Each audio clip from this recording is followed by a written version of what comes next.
At the top of a hill overlooking the Kaw River Valley sits Sauer Castle, built by Anton Sauer, a German businessman. He moved to Kansas City after his first wife died and he contracted tuberculosis. Here he married a German woman named Mary and bought hundreds of acres of wild land that reminded him of his hometown. The idea of the house, when you get up to those floors, is actually you almost have a 180. You can turn around and on one side you see the Kansas Missouri River where they can join, and then you turn back around and you see the Missouri River coming up. That style is based on what he saw in Germany. Again, he was trying to touch his roots. So the house was self-efficient. It had everything. It had its own way to make bread. It had its own way to do winery. It had its own way to teach the children. So it was self-contained. And that wasn't really all that unusual with the wealthy, especially in that time. He built the house for their combined family. Including children from their previous marriages, they had 12 children. Is so huge. I would love to hear the sounds of the kids going up and down the steps. I would love to see the giggles and hear the giggles of the children out in the yard.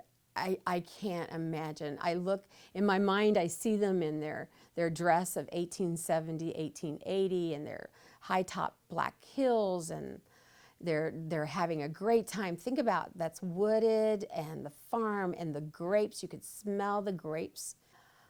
The crisp air in autumn, I think that's another reason we're drawn up there, because it pulls us all back to that quieter time in our life, that fun time in our life, and that's what that house brings.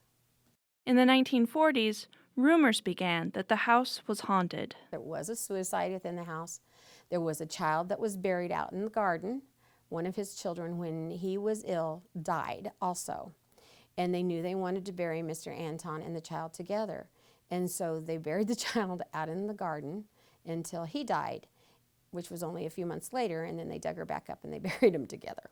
The widow's walk was always said that someone had hanged themselves in the house, and she would walk the widow's walk as she watched for her man to come back.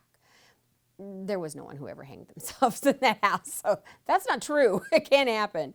In the 1970s, the house was officially added to the National Registry of Historic Homes. Just to walk through those two beautiful, tall doors, they're so ornate and so tall and so huge.